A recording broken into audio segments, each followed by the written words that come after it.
Hey, everybody, welcome to another episode of Windshield Time, the podcast where we help you use your windshield time to turn learning into earning. Windshield Time is brought to you by Service Excellence. I'm your host, Chris Elmore, and I am joined once again. I couldn't think of a better thing to say. Once again, I'm joined by my excellent good friend, Harold James Walker, Jr., a.k.a. J-Dub. I think I gave you that nickname, by the way. And today on the podcast, even though J-Dub is strangely silent during this intro. You always tell me not to interrupt. I know, but you always do. Today, we're going to be talking about the objection, I can't afford it. So, hang in.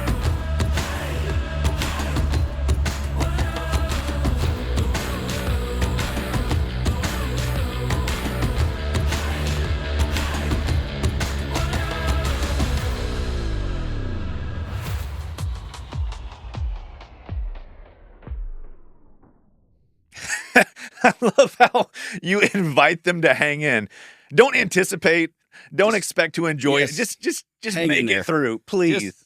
It's funny because Todd's like, do you and James want to come down and record in the studio? It's this, that. No, we got Alex here, the producer. Shout out to Alex Walker, the producer. Watch his stuff on Amazon. I'm sure if you Google Alex Walker videos, they'll come up. But he's in there shaking his head like that. But Todd says, like, do you guys want to do it? It's awesome, and this is great. And this is a great studio. It is. And I love having you across the table from me. True. Because I can see what you're actually doing while we're doing which is why I hate it. And I'm like, yeah, why not? And so I guess we're finding out why not. Yeah, we're recognizing in real time. So I got two things I want to relate about you. Okay. Number one, I don't know why I thought about it, because this didn't happen today, and nobody said anything that would remotely make me think of it, but I think it's just part of the memories I have of you when I see your face. And maybe it's when you start getting into your teaching mode, because you can go into that. Sure. I'm sure I go into that too. But I remember the time you dropped the F-bomb in Sunday school while you were teaching. I think you've brought this up in this setting before. Not in this setting, because this is the first time we're in this studio.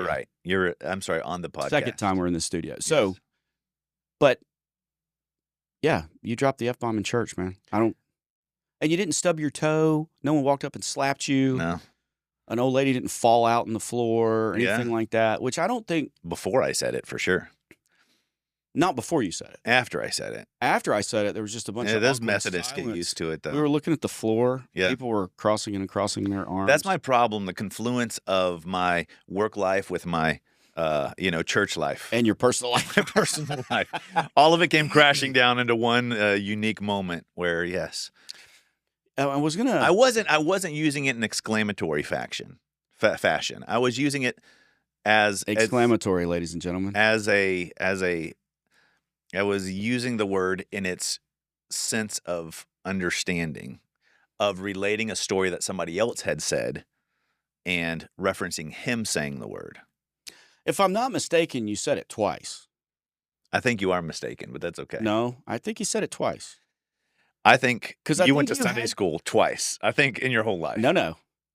That was the day. That was the day. That I was at Sunday school. Maybe that's why I did it. Maybe that's why you did it. I don't know. Soul search. Maybe you were having flashbacks about angry work conversations or something. Yeah, for sure. The other thing, I want to challenge you on something. Okay. Because you, as we acknowledged on the last podcast, you studied Greek. Yes. I had a flood of text messages and emails from our Greek listeners saying, what the F, James Walker? I speak Greek. Yes. But you said it was a dead language. Uh-huh. Okay, but that's not what I want to talk about. Okay. Tell me where in the home service trade, tell me where in which of the three trades do we have a Greek letter? Delta T. Okay, Delta T, that's good. Where else? Alpha, beta, gamma, delta, epsilon, zeta, eta, theta, iota, kappa, lambda, mu, nu. Mu? You got mu? Where at? Microfarads, moves. Ooh, that's the one I was going for. Yeah. Good job, James Walker. Xi, Omicron, Pi, Rho, Sigma, Tau, Omega. You got Omega? Omicron, yeah. Upsilon, Phi, Chi, What does Psi, Omega use to designate? Ohms. Ooh. Bobby. Oh, Bobby. Ooh, James. So, want to make my friends happy. The at Greek ones? The happy outlet. Oh, James, yes. what is the omega sign used to designate? Ohms. Okay. Do you know? Ohms. Yes. Do you know Ohm's law? I don't. Neither do I. I can't remember which one it is. It's either E equals I times R or P equals I times E. And I think depending on the nomenclature you're using, it might be the same thing. So now I'm going to get angry letters from Thanks, Greek Jesse. electricians Yes. that don't know why we're such idiots. Right. Welcome to the podcast. It's titled Idiocracy. My guest is Chris Elmore, who brings that up... would be a great name for a podcast. I'm sure there's already Idiocracy. Idiocracy. It's kind of like Smartless. Yeah, exactly. I'm not, Will Arnett. I'm not plugging those guys. But anyway, I believe it. It's kind of like that. So, catch-up time. Yes. I'm a grandfather. You know that. Oh, yeah. Isn't You can't believe that, can you? Your daughter's about to be 28. Yeah, my baby's going to turn 28 years old. Dadgum. That's crazy. That is crazy. I mean, it looks like it. I can see it, but just for me You too. can see it, huh? I can see it. Okay. It's a good thing we don't have monitors in here so you can see yourself. That's, well, true. Don't they say the camera adds 50 pounds? Is What's that what going to happen when you have grandkids? Yeah, you won't find me here, man. You won't find me here. Well, that's amazing. It's great having grandkids, and my grandson has come to stay with us this weekend. Oh, Mr. Jude. Amazing. Jude's the best. Yes, so that will be tiring and fun at the same time. Sure. So I'm trying to teach him Ohm's law. the refrigeration cycle. Right. But so far, we've only gotten to ice is cold. Yeah. Brr. So you're saying like maybe a journeyman's level? Yeah, he's about to. Boom. Well, roasted. Oh, man. Well, all right, let's get to it today. Today we're going to continue our objection series. How many have we done so far? We did We've done spouse. We've done think about it. We've done expensive. So we have done expensive, I think, as well. So we're doing multiple bits today? No, affordability. We're doing I can't afford it today. Hmm. We're going to do that one. So, again, we got to lay the groundwork here. Anytime we're handling an objection, the best way to handle the objection is the ejection. The objection. I don't know. I don't know. The best way is to not have the objection show up. Handle it before it actually comes out of the customer's And mouth. how do we do that? By following a process. Our process specifically is called press play. That's right. Those sound like prepared answers, James, but they're not prepared answers because you rarely prepare. True. No, it's that we talk about this all the time, and that's the thing.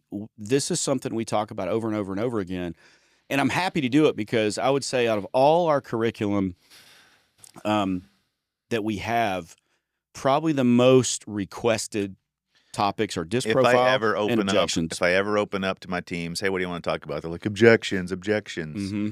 And then they never follow through on it. They just want to talk about it. They just want to talk about it. Well, no, it's hard. And that's something too, is when we talk about things like your process, press play is what we call ours, which is the best, by the way. But we talk about those things, learning them. I'm not going to get into Bloom's levels of taxonomy for, I don't know what they call it. Adult learning is taxonomy. Andragogy or andragogy or I don't know how to say Androgynous? it. It's not androgynous. Does that sound feminine too, James? But when you look at those levels, Google it because I don't remember them off the top of my head. I was introduced to those by Matthew Barbosa, one of our excellent coaches and trainers, who was a salesperson for an HVAC contractor in Chicago for 4 or 5 years. His dad owns a company. He's been in it his whole life. But he's also a trained educator. Mm-hmm. Well, sharp guy. I love. He Matthew. graduated from A&M, so does that make him a trained? I guess it is. Yeah. Well, he's a trained. He got his degree in teaching, and so he studied these things before. And knowledge is one of the lowest levels. Sure. Because you can know something, but if you don't apply it, if you can't demonstrate it, if you can't then troubleshoot it, and then can't teach it to others, you really only have. My wife Laura, she said this last night. We were talking about just how I was telling her about a conversation I had with Jesse Olson at the Happy Outlet. Shout out again. About how today, because we can learn so fast, in terms of gain knowledge. Think about it. If you want to know something that you've never done anything with before, Right. how do you prep yourself? How do you learn Google it? You Google it, ChatGPT. ChatGPT, you Google it. You probably read about it first. And then you'll watch a video, and then Right. you'll dive deeper into it. And it's like playing the guitar. You're a great guitar player. You've been doing it a while. I've been picking at it my whole life off and on, and I'm not a great guitar player, but I can play some chords, and I'll watch a video. And there's this great guy, Marty Schwartz, has a YouTube channel, Marty Music. It's awesome. He breaks down songs, and he says, "Oh yeah, you just got to do Just do this. Just do that." I'm like, "Oh, that doesn't look hard." And then I go to play it. It's like, "Oh no, I'm not doing Right. that." And so I know the chords, I know the strum pattern, I even know the music theory, but actually doing it takes practice. Sure. And so when we're talking about things in here, whether it's press play or we're talking about leap, if you don't practice it and you don't apply it, you can know it all you want. Right. But if you can't apply it, then do you really know it? Sure. Right? Mhm. So that's when we talk about these things. If you're saying, well, they rarely do it. Well, it's because if you don't, and that's not true. When Sure. we train, people do the things. It takes some time and it takes some accountability to it. But if you actually apply these things, they work. And I always love the text or emails or comments I get. Hey, man, I tried that play stuff last week and it worked. Like they're surprised. Right. Right? Or, I tried leap and they actually did the work. Yeah, I got one of my guys, Jonathan Ingley, out of Brothers Plumbing and HVAC. Awesome dude. He calls me up. He reaches out to me. He'll call me before he goes into a customer's house. Hey, I know this customer's going to say this, going to do this. Probably every 2 or 3 months, he texts me. He's like, "Man, I used this phrase. I used the leap. I did this. I asked that question, and it worked, and I sold it." And he's a phenomenal service professional. That's awesome. I mean, that's one a of the good best story. ones there. Speaking of service professionals in this podcast, Mm-hmm. I want to shout out to Keone and John, Devin at All Aloha Plumbing and their teams there. I know that they've started listening regular to the podcast. So Nice. Thank you. You've increased our audience in Hawaii from 0 to about 15. Thank you for that. A viewership now, not just audience, it's a viewership. Oh. That's right. Like, Well, is an audience not a viewer? It is, but it's a different classification. It's a higher, more So unique the people subset. sitting. You could have an audience that So listens. if you're and a watching a viewership TV show, watches. are you an audience? Yes, it's like a Well, how do you know square it's a viewership? is also a rhombus, but a rhombus is not always a square. Say that. It's a viewership now because we're doing this in video. You locked me up with the rhombus and square thing. Wait a minute. I got to parse that. Okay, I can move on. Yeah.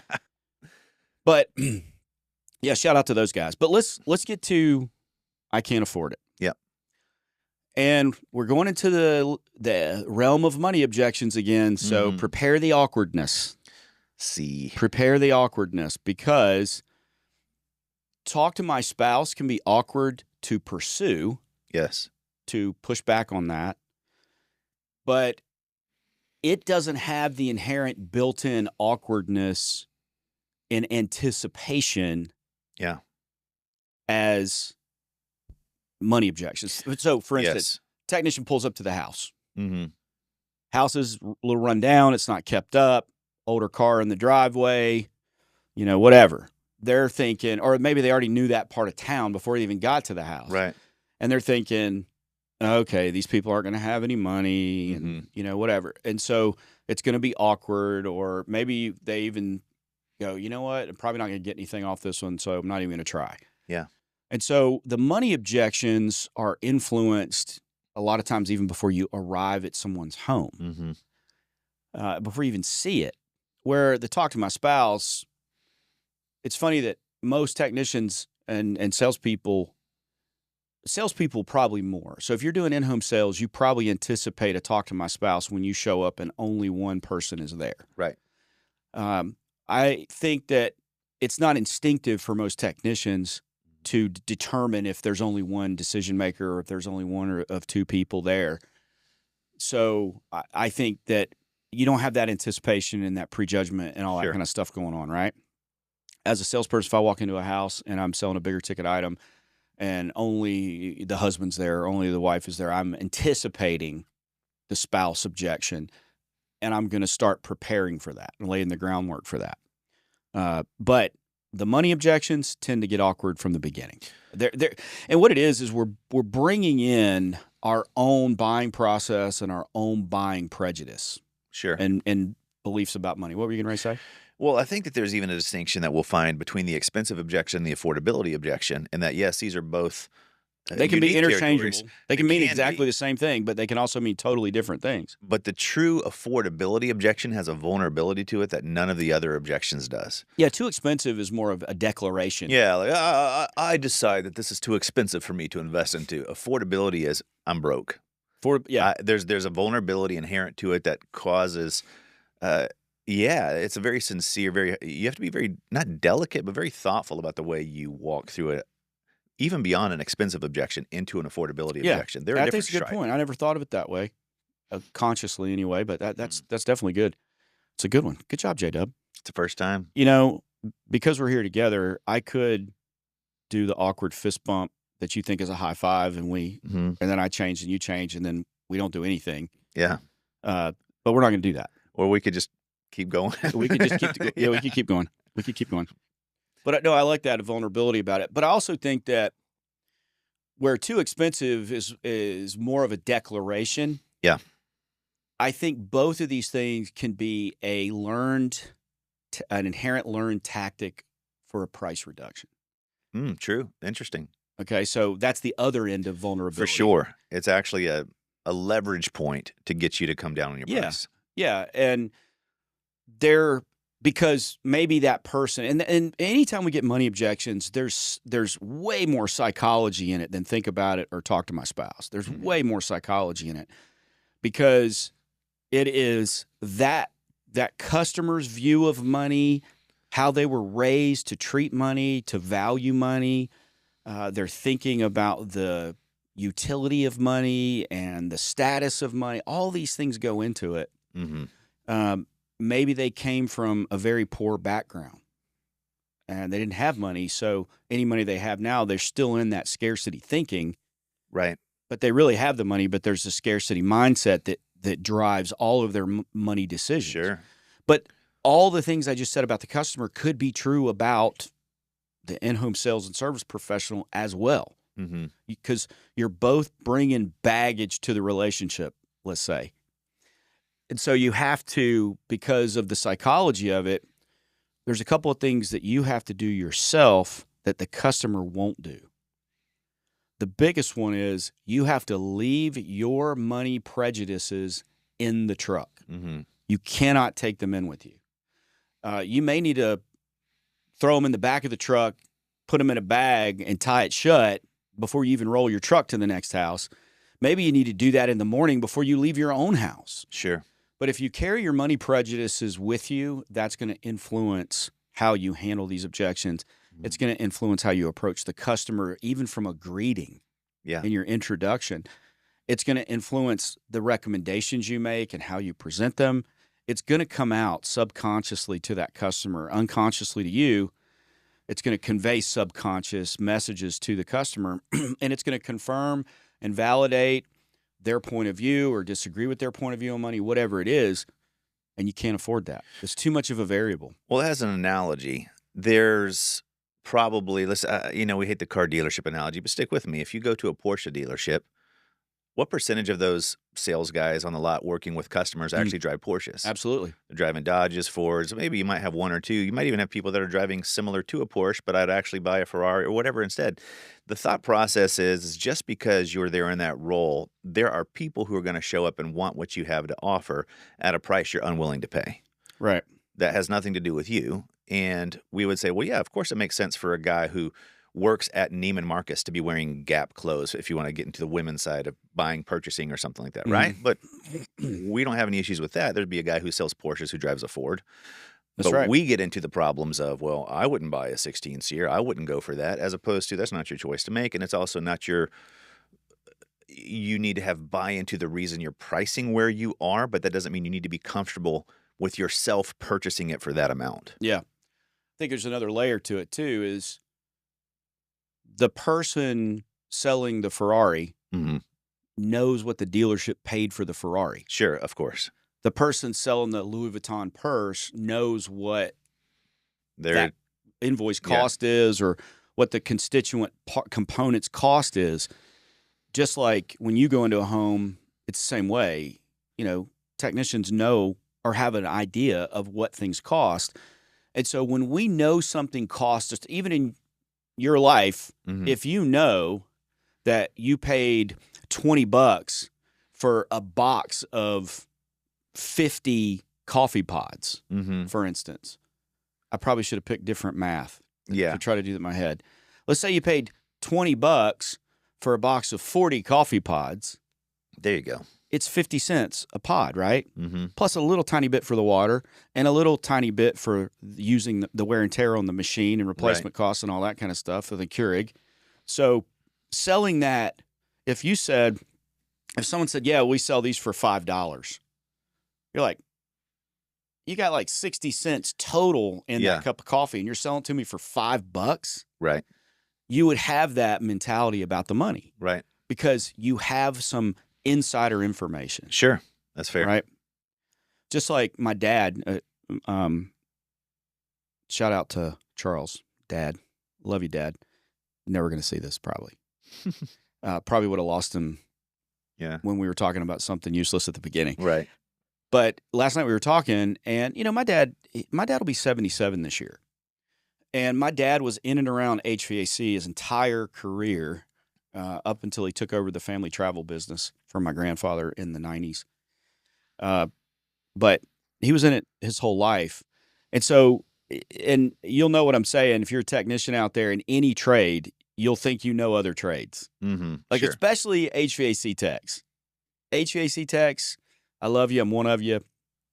But you guys think you know electrical, and you think you know plumbing. You don't know it as much as a plumber does, and you don't know it as much as an electrician does.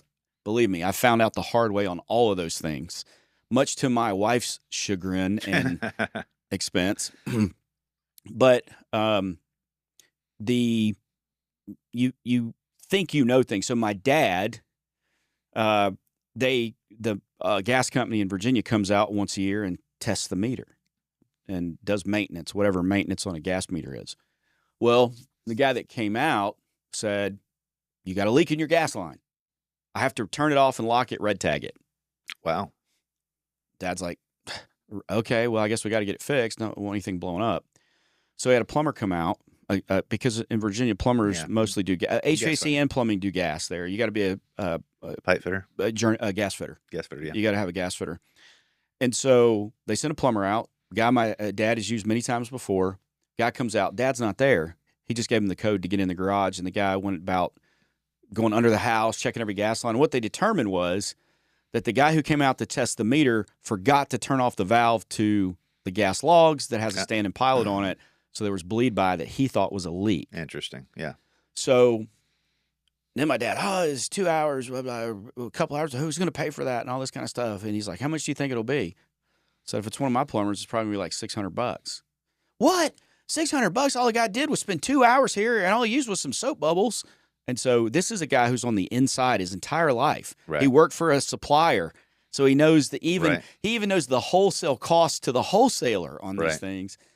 And we were doing flat rate pricing in 1987, and we were one of the most highest priced companies in town. Right.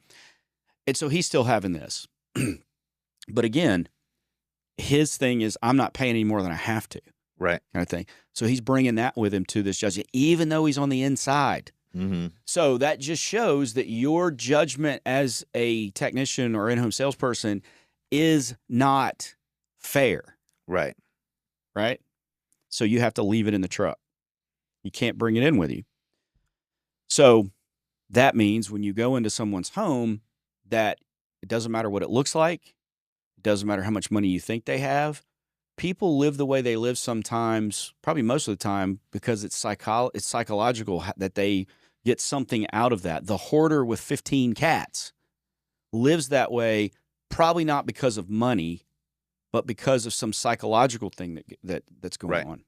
I mean, I have a friend, a really good friend of mine that we go back to, 8th grade, ninth grade, and he has a family member that lives that way. And this particular family member, gobs of money. Hmm. But like Right. 30, 40 years of stuff stacked up in a house that should have been condemned 10 years ago. Right.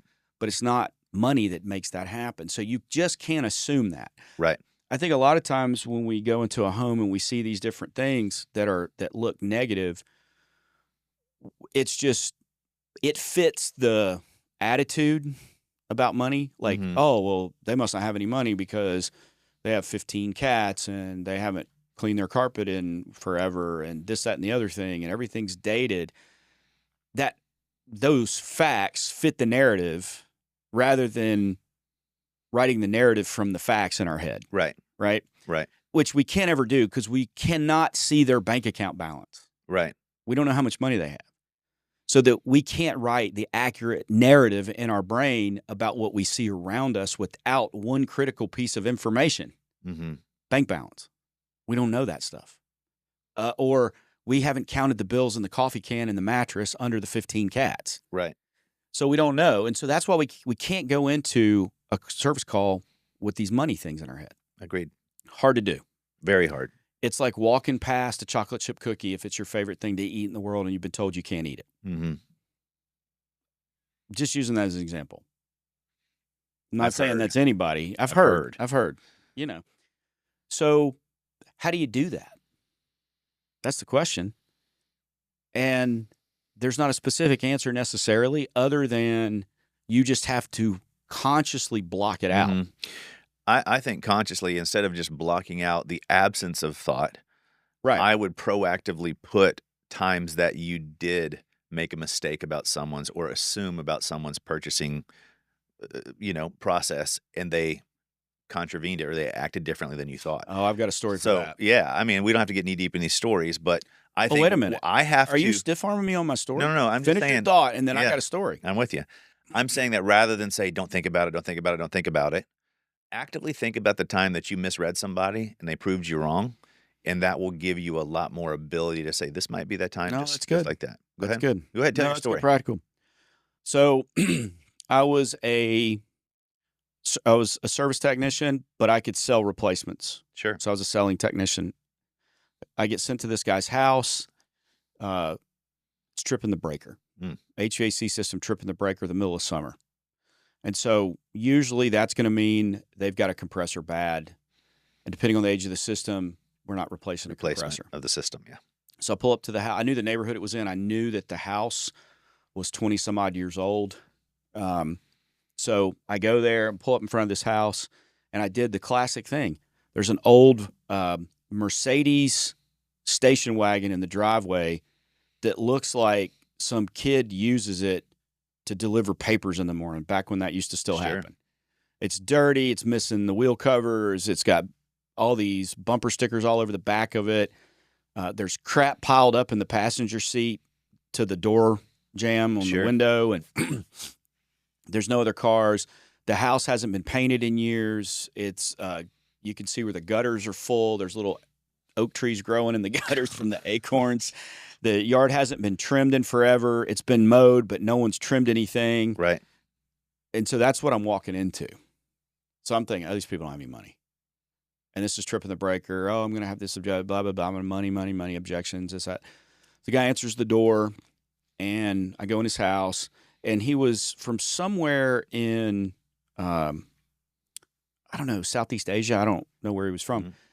And so I go in, and I'm having a hard time understanding him. And so I'm really trying to understand him, and there's a lot of gesticulating and this, Yeah. that, and the other. And finally we get to it where, yeah, he's got a bad compressor, and he's got two systems in his house, which I didn't expect in that neighborhood, but it's a bigger house. He's got Yeah. a second story. It looks like it's been added on. He's got two systems. So probably what I figure out is when the addition was done, they replaced the existing system and added a new system to the new addition. So we got to talking. His old system was just as old, and it run down. It's 13 years old, 14 years old. So we started talking about replacement, this, that, and the other thing. It's going along great. It's just going along great. But I'm still in the back of my mind thinking money, money, money. So I don't quote him the top end stuff. I just quoted him the bottom end stuff. Sure. And I gave him some options, but it was all bottom end stuff. Back then, high efficiency was 16 was just becoming a thing. Yeah. And so, but what happened after that? I'm hazy on some of the details before that, but what happened was I quoted him a price, don't know how much it was, and he looked at it and he goes, I don't know if I can afford that right now. Or he made some money objection. And I said, that's okay. We offer financing. He blew up. Like the whole thing, like you say, hey, good morning, and someone punches you in the face, right? No warning. And he just goes on, and he starts speaking in his native language, and I can't understand him, and he's gesticulating, he's mad and this kind of thing. And you think I need finance? And he, come with me, get your stuff. I get my stuff, and I go, and he opens the garage door, which was a 2-car garage. And remember, the old Mercedes is in the front. Sure. Somebody's clearly driving it. Right. He opens the garage door, and there's 2 cars under, like, car covers. And I'm not just talking about some old moving blanket. Right. I'm talking about the car covers Customized that you car see, like, on the stage at the Mecum auctions, and they whip the thing off, and it all comes off in one fluid motion, all that stuff. The garage is immaculate. Ferrari signs everywhere. He marches me past the 2 cars. You think I can't afford? And opens the door and says, don't come back. And that's it. Man. It's a good story. Yeah. Now, sometimes I remember it that he took the cover off, but I don't remember if he did or not. All I know was they could have been 2 Volkswagens. I don't know, but the shapes weren't like Volkswagens. All I know is I totally misjudged this dude. Right. Because he had a money objection. Yeah. And he took me offering financing as that he couldn't afford it. Right.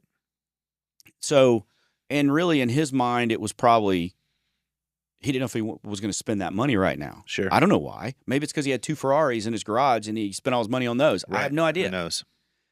So, but I didn't get a chance to find out. Well, that one always made me remember not to judge somebody for money. There was also another time where I sold a system to somebody and the guy went and literally got a coffee can and pulled out $100 bills and paid me. Yeah. So that happens. Those are few and far between, but those are just illustrations of what you were talking about. Sure.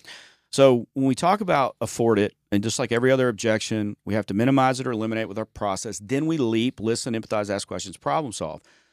And I think to me, I can't afford it is the easiest objection to jump straight to a problem solve. Every single time. Every single time. We offer financing, right? That's 99% of what comes out of somebody's mouth.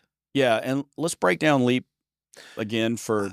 I want to say, so I think when affordability is going to come up, there's some key questions that could really be asked in the PR, the R, and the E, and the S part of the process before we even get into the LEAP.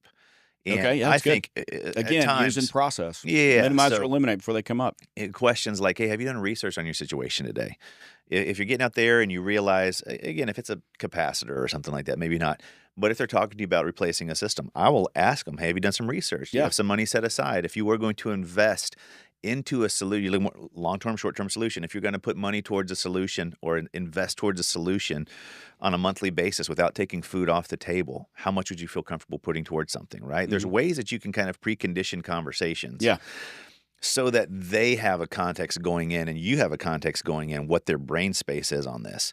And then again, we're talking about LEAP. That's when the objection comes up. Typically before the objection comes up, you have already presented. I train to present when you talk money, talk the full dollar amount and or add the financing as part of your presentation. Absolutely. Do not wait until they say, can I get it financed? I want it to be open for everybody. Some people even present just the monthly pricing. Just the monthly price. But I think where you get into the problem is if with that guy you said, hey, I have options of $16,243 or $237 a month. If I'd have done that, it would have been a different story. It's a different story because now what you have is the alternative of choice as opposed to the presentation of something that's offensive. Yes. And if somebody says, hey, it's a little bit more than I can afford, we offer financing for losers like you is how that comes out next. That's how it came out to that guy. Right. And I think it's important, too, that can't be your instinctive reaction. You have to stick to LEAP because let me give you let me do a little letter play and word play with you here. So LEAP, L-E-A-P, we listen. We listen to understand, not to respond. So we're not listening for them to say, I can't afford. Oh, we have financing. That's what it sounds like. You just listen to respond. Mm-hmm. And some people even listen for that one with anticipation, with gleeful anticipation, because they know what they're going to say. I'm going to say we offer financing. Yes, I got this one. I handled it. No. So we listen to understand, not to respond. Then we empathize. I understand. Probably more than you thought it was going to be, and it is unexpected. Yeah. Again, I'm letting them know why. I'm not telling them that, no, you're right. You probably can't afford it, but we can see what we can do. I'm not doing that. Or, well, yeah, that's really is too expensive. Or, wow, yeah, I understand. That's a lot of money. I'm not doing that. I'm telling them I understand their situation. I'm empathizing with them. And then I'm asking a question. And, in this case, the question I might ask, if I have, I've laid the groundwork about price, have you done any research? If I've done all that you suggested, which is great, by the way, if I've done all that, the question I probably would ask is, I would, James, I understand. Definitely this was unexpected today when you thought it, we were going to fix it. And then, of course, you didn't count on it being, it's more than you probably thought it was going to be. And, when we have situations like this, there are customers that would write a check. There's customers that would want to do something like with a credit card or something. And then there's some people that would want to take advantage of our financing. Where do you see yourself? I love that. Alternative of choice, right? Well, it's alternative choice, but it's also self-selection. Mm-hmm. I'm not defining them. They are going to define themselves. And usually the response to something like that is, oh, no, we wouldn't write a check for that. Yeah. But hold on. That still doesn't say financing. Right. It could mean I'm going to the coffee can in the back bedroom in the floor safe, and I'm going to get you the money. Right. I got a friend that has that much money in the console of his truck usually in cash. What's up, K-Raj? It's not K-Raj. No. He wishes it was. I wish it was too, because I could mooch off of him a lot more if he did that. But you still don't know that it's a financing thing, even if they said, no, I wouldn't write a check for that. They might mean I'm going to use my low-interest home equity line of credit. Yeah. No, I wouldn't write a check for that. I've got a credit card. You don't know yet. And that's the point is we haven't gotten the true condition yet to problem solve. But let me give you the play on letters here. Okay. And the words. So LEAP is spelled L-E-A-P. Mm-hmm. We commonly hear, I'm not begging for business. I'm not going to be a salesperson, blah, blah, blah, all that. Okay. Well, guess what? If you problem solve first, you're begging most of the time. Let that sink in for a second. I'll give you 5 to 10 minutes. I'm going to step out. So when you problem solve first, that means the P in LEAP moves to the front. Yeah. We say, well, no, I L-E-A-P. No, you didn't. When you heard him say afford, you immediately responded with problem solve. So you didn't listen. You problem solve first. Then when you're wrong, which you are most of the time, what's going to happen is you're then going to listen to find out what they meant. So you're going to do it anyway. Do it first. Yeah. Okay. Then you're going to have to empathize, which is probably going to be more like an apology, really. Right. So, we do offer financing. What? You don't think I can afford it? I can afford. Oh no. Well, you said it, and now you're trying to figure out. You're re-listening to try to figure out what they said. Well, no, I'm sorry. It's just this, and this. And then you're going to ask questions to get it right. So you're going to problem solve. You get it wrong. You're going to listen. You're going to empathize, and you're going to ask questions. What does P-L-E-A spell? Even Alex knows this. Plie. No, plie is actually spelled P-L-I-E. I know. I do crossword puzzles. It's plea. Plea, which is another word for beg. So if you problem solve first or too early, most of the time you're going to end up begging for the work or begging for forgiveness. So don't do that. Right? Right. So listen, empathize, ask questions, problem solve. And so when it comes to afford it, as you said, there is a vulnerability there. And so a backup to, the phrasing. By the way, when we tell you this is what we say and we teach it and we can sound the same every time we're teaching it, it's not because it's scripted. We don't expect you to say those words. Remember, memorizing a script is the midpoint. It's not the end. Right. And so in the Ultimate Objection Handling Playbook that I'm holding up here, you can get this, I think, on our website. Yes, definitely on our website. But there is scripted portions of this. It's not for you to memorize and respond, because then you're just listening to respond, and you're going to get yourself in trouble if you do this. So what you do is you listen to understand, you empathize. And when it comes to affordability or any kind of money objection, why are they objecting to the money? We don't know. We need to find out. We don't know. But what are the truths, or what are the facts we do know that is in their brain? One is it's more than they thought it was going to be. Sure. Right? Because did they do research? Yeah, they did research. Well, they probably found prices that were lower than we charge for whatever reason. So we know it's more than they thought it was. Mm-hmm. Did they expect to get a quote on replacing a water heater or replacing a panel?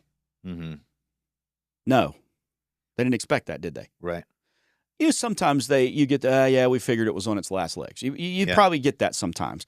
But when it's that way, they already know. So it's not going to be about should they do it or not, or are they going to do it or not. Now you know it's about solving their problem to getting it done. So it's not even a yes or no question anymore once they say, yeah, we figured it was on its last legs. And if you're doing press play in the evaluation section, you're setting the context of age, which allows for contrast to be set. You know? Do you know how old your water heater is? I don't know, 10, 11 years old. I think we replaced it right after we moved in. Okay, so that would have been like 2014. Yeah, I guess it's been, that's about when it was, 2014. Okay. Well, you got good long life out of it. You know, around here, water heaters last anywhere from 6 to 10 years based on water treatment in your home and maintenance and those kind of things. Yeah, we kind of figured we were getting towards the end of it. Okay, right there. You minimized several objections there, or even eliminated them. You eliminated a no, we don't need to do that from there, probably. You've severely weakened it. So that's what the power of your process can be in doing the things you're supposed to do. So if we're doing questions like you talked about, we're conditioning them. But we do know it was more than they thought, and it was unexpected most of the time. Sure. Now, if they've said to me they knew it was on the last legs, and they said, well, man, I can't afford that. You know, James, I understand, as you were talking before, it's probably not unexpected because you knew the age of it and what's had to be done to it. It's probably more than you thought it was going to be. So I understand that. Now, we do have customers that would write a check for it, maybe put it on a personal credit card or something, but then a lot of people like to take advantage of our financing offers. Where do you see yourself? Mm-hmm. Or which of those would you choose if you were going to do it? Which of those would you choose to get it done? Yeah. I like that language more. Which of those would you choose if you were going to get it done?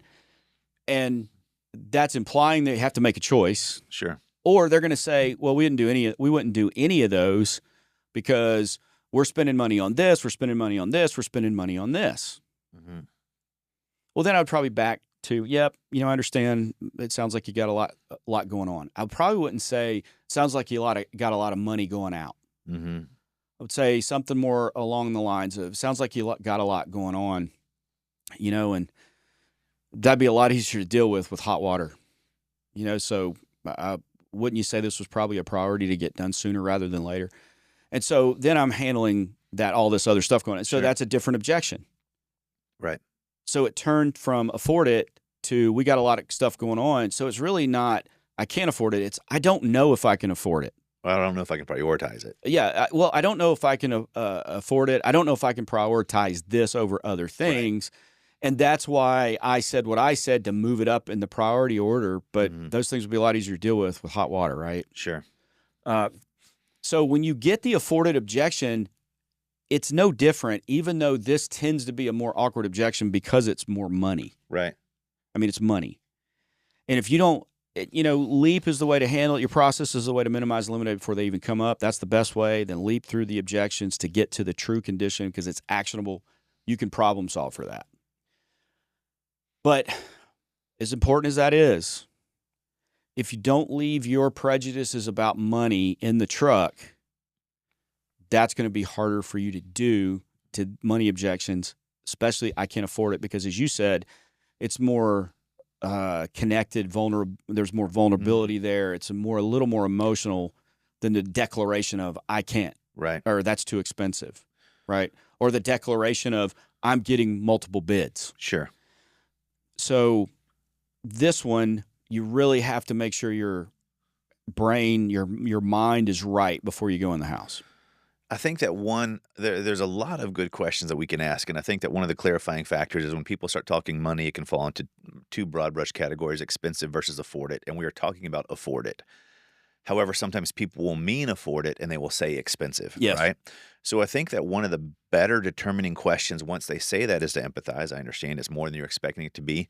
Sometimes something I would say would be something like, just so I understand, do you feel like the Yes. amount that we're asking is too much for what you're getting, or are you just concerned with where this fits in your budget? So Great question. I use those words, where this fits in your budget, as a proxy for financing. Yes. So don't say, are you just kind of broke? Don't say, do you worried about monthly payments? Say, are you just concerned with how this fits into your budget? So the question again is something like, hey, I realize it's more than you were expecting. Just for my clarification, do you feel like it's the amount that we're asking is too much for what you're getting, or are you more concerned with where this fits in your budget? Right. No, I just feel like it's in my budget. Okay, now I'm dealing with affordability. Yes. Right? Then you can even ask other questions depending on the scenario. I mean, if you're talking HVAC, if you're talking plumbing on larger things, maybe not so much with electric, just depending. But questions like, if we were able to offset the cost of an old system by the energy savings of a new system, is that something that would be important to you? Like, Yeah. so you talk about offset. Talk about, again, I threw this question in earlier, and you have to figure out how to use this, but the psychology behind this question is key. If you were to invest into a solution like this, by the way, have clarified that they actually like the solution. Back to those questions, Yeah. right? Hey, do you feel like we need a water heater? Yeah, I need a Yeah. water heater. If you were to put money or to invest into a water heater on a monthly basis without taking food off the table, how much would you feel comfortable with, right? And there's a couple of caveats there. If I say, how much do you want to put towards a water heater? I don't want to put any money towards a water heater. Okay, but how much would you feel like it'd be worth investing without not selling your kids bone marrow, not trying to donate blood plasma, Bone marrow. but just saying, hey, Sounds it's like not a going to man hurt. who's considered it before. I've thought about it. And they say, I could toss $50 at a solution. Cool. Let's look at it. We're actually at $67 right now for a financed option. So yeah. it's a $17 delta. Yeah, exactly. So that's, you got some Greek in there. Moo.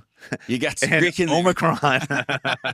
That's awesome. You got some Greek in there. Yeah. Well, I think the principle you did there was you separated the money from the service or the thing, which is critical to handling a money objection. And that could be one of the things. It could go, you listen, you empathize. So, James, is it the total price or something in your solution you just feel like you don't need? Yeah. Well, do we really need that thing? Sure. And then you justify that thing, and then they understand, and then you might get another objection, or, yeah, we know we need to do it. That's just a lot of money for us right now. And then I could say, well, some customers pay by cash, some pay credit, Sure. some will I pay like that advantage of question. financing. Where you see yourself, and then we move on down the road. And so, to wrap this one up, for now anyway, there's the fundamental things you got to remember. Any objection, handle it with your process first. Minimize and eliminate before it comes up. Then leap, listen, empathize, ask question, problem solve. Don't problem solve for this one too early, because you will end up begging for forgiveness or for the work. You don't want to do either. So remember the emotional impact of I can't afford it. There's emotion behind that. It's vulnerability behind that. And I think even when someone says they can't afford it, that's almost like asking for help. Sure. And so that's the vulnerability there to it. And so I Go got ahead. a question for you. So this only comes up with affordability. I want to hear what you think about it, because this is where it starts to get a little bit dicey with a couple of our guys out there. do you mean to close your eyes when you get Yes, serious? I'm thinking. I'm thoughtful. Oh, that's my pensive. so I've only seen you close your eyes twice in 100 podcasts. So you haven't been thinking before? Basically. Now you're thinking of how to get out of the question. Go ahead. I'm sorry. It only comes If up with you're- afford it. If you're in a situation without hot water, if you're in a situation without cold air, without electricity, Mhm. there's a place where if somebody can't afford it, this is not just a felt need. This is sometimes a safety situation. This is sometimes a dangerous, a very fundamental life necessary, like right under shelter and food. Mhm. This is right there. The question of affordability can broach is there anybody that you know that would be willing to help you invest into this solution? Yeah, you could And get bring to that. so I mean, again, It's that's where it down starts the to get, road. it's down the road. That's not the first thing I'd say. No. But what are your thoughts about broaching that as a topic? Because right now, if they might not have their If own I cash, got- but their father-in-law is like, dude, I'm not going to let my kid go without air conditioning. If I got that question after and we got down the road a ways, Yeah. where this is not primary, this is down the road a little ways, Okay, you got secondary, then what's after secondary? tertiary, And then what's after that? fourth area, Quaternary, I think. fourth area, Okay. and then fifth area. But this would be, I would be down the road and would probably already have handled it Yeah. by this point. They're sold They're on like, the solution. I They can't, want it. I I don't just have don't any, have it. I don't have the money in my bank. My credit's maxed out. I don't have any way of gathering the money. Then a question might be again, listen, empathize. So, James, I mean, I'm sure you've run up against things like this in the past, and how have you handled those? That's a Have good you question. leaned on a relative, your That's church, good. anything I like actually that? like that. Yeah, and they'll tell you what they've done before because this is not the first time they've been in a position like this. Yeah. Okay. But so the fundamental thing I want to leave with there is we've got all the fundamental stuff we talked about, but the one thing you have to do is you have to leave your prejudices about money in the truck when you're handling any money objection, but especially this one because of the vulnerability of it. And I like that you brought that out because that's a good point. Yeah. So obviously you can find out more about handling that objection in our guide. Also, go to our website, www.serveextra.com. You can check out other blog posts and articles and all this kind of stuff, other podcasts. And let me just get my dates right on the upcoming workshops. So we have our sales workshop May 5th through the 7th and our tech workshop May 8th through the 10th here in Buda, Texas.